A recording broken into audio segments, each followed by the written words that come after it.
நம்ம இந்த கோவில்லாம் சேவிச்சாதான் அந்த இடத்துக்கு போக முடியும், வீட்டை மறந்தாதான் சொன்னீங்கல்ல குருஜி. ம்ஹும். கோவில் சேவிக்கும் போது பெருமாளை இந்த வீடை பார்த்தாதான் அந்த வீடை மறக்க முடியும்னு சொன்னீங்க.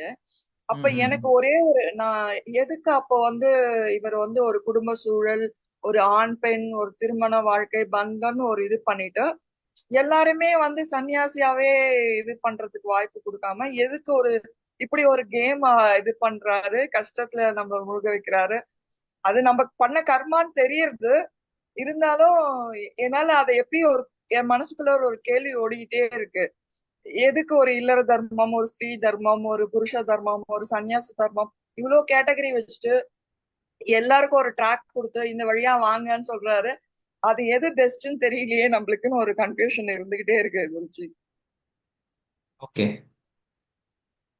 கிருஷ்ணர் ஏன் இந்த காரியங்கள்லாம் பண்ணிட்டு இருக்காரு? நம்மள எல்லாத்தையுமே சன்னியாசியா படைச்சிருக்கலாம் இல்லையா? நம்ம எல்லாருமே அவரு பக்தனா படைச்சிருக்கலாம் இல்லையா சொல்லி கொஸ்டின் கேட்டது அப்படின்னா, படைச்சிருக்கலாம். அது பக்தனா இருக்க முடியாது. நம்ம எல்லாம் ரோபோட்ஸா இருந்திருப்போம் இல்லையா?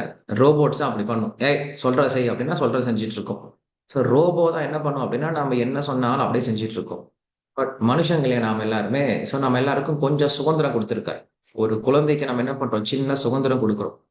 இந்த சுதந்திரம் கொடுத்தா மட்டும்தான் நாம் தந்தையாவும் தாயாவும் அது குழந்தையாவும் இருக்கும். சுதந்திரம் கொடுக்காம நம்ம அடிமையா வச்சிருந்தோம்னு வச்சுக்கோங்களேன். அடிமைன்னு என்னது? சொல்ற செய்டா, நான் சொல்ற செய், அவ்வளவுதான் அப்படின்னு சொன்னா அடிமைத்தனமை போயிடும். ஸோ பகவான் நம்ம அடிமையா வச்சுக்க விருப்பப்படல, சுதந்திரமா நம்மளுடைய குழந்தையா வச்சுதான் விருப்பப்படுறாரு. அப்ப என்ன பண்றாரு? கொஞ்சம் சுதந்திரம் கொடுத்திருக்காரு.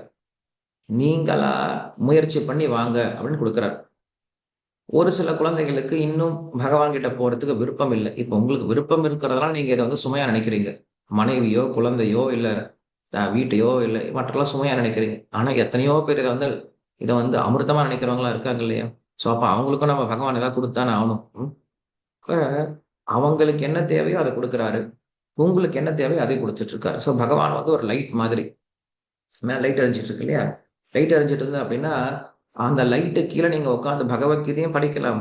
அந்த லைட்டு கீழே உட்காந்து நீங்க சீட்டும் ஆடலாம் இல்லையா? லைட் சொல்லாது, ஏய் சீட் ஆடக்கூடாதுன்னா லைட் சொல்லாது. அதே லைட் சொல்லாது, நீ பகவத்கீதை படின்னு சொல்லாது. ரெண்டு பேரும் உதவிகரமா இருக்கு, அவ்வளவுதான். சப்போர்ட்டிவா இருக்கு. அது போல நம்முடைய விருப்பத்தை தான் என்ன பண்றாரு? பகவான் பூர்த்தி பண்றார். நாம் இந்த உலகத்திலேயே இருந்து இன்னும் இந்த உலகத்தை அனுபவிக்கணும்னு நினைக்கிறோமா? அதற்கான வாய்ப்பையும் ஏற்படுத்தி கொடுக்கிறார். நான் இந்த உலகத்தை விட்டு கிளம்பி போறோம் அப்படின்னு நினைக்கிறேன்னா அதற்கான வாய்ப்பையும் பகவான் ஏற்படுத்தி கொடுக்கிறார். சோ இது கேம்னு சொல்றதை காட்டிலும் அவர் இன்னும் எவ்வளவு நம்ம மேல பரிவோடு இருக்கார் அப்படின்றதான் நம்மளுக்கு காட்டு. அவருடைய அன்பை தான் காட்டுது. உங்களுக்கு என்ன விஷயமோ அதை நான் செய்ய செய்ய தயாரா இருக்கேன். உங்களுக்கு இப்படி போகணும் விஷயம் இருக்கா, அதை செய்ய தயாரா இருக்கேன். உங்களுக்கு இப்படி போகணும் இருக்கா, அதுக்கும் நான் செய்ய தயாரா இருக்கேன். ஆனா கண்ட்ரோலே வச்சுட்டு இருப்பார். எப்பயும் நம்மள கண்ட்ரோலே வச்சுட்டு இருப்பார். ரொம்ப தப்பா விட்டுற மாட்டாரு. நம்மளை கண்ட்ரோலே வச்சிருந்து எப்படி ஆனாலும் கொண்டு வந்துருவார். பக்தர்களுடைய சங்கத்தை கொடுத்து எப்படி நம்மளை உள்ள கொண்டு வந்துருவார். அதான் நம்ம பகவான் கிட்ட இருந்து புரிஞ்சுக்கணும். ஆஹ் நம்முடைய விருப்பம் தான். நம்முடைய விருப்பத்தை பொறுத்தா பகவான் என்ன பண்றாரு? நமக்கு எல்லாத்தையும் அரேஞ்ச் பண்ணி கொடுக்குறாரு. அவருடைய விருப்பம் கிடையாது. அவருடைய விருப்பம் ஒண்ணுதான். நாம எப்பயும் அவருடைய இருந்து சந்தோஷமா இருக்கணும் அப்படின்ட்டு தான்.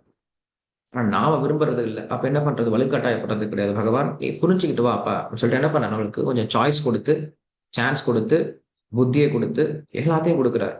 ஸோ அதை நம்ம சரியா யூட்டிலைஸ் பண்ணிக்கணும்.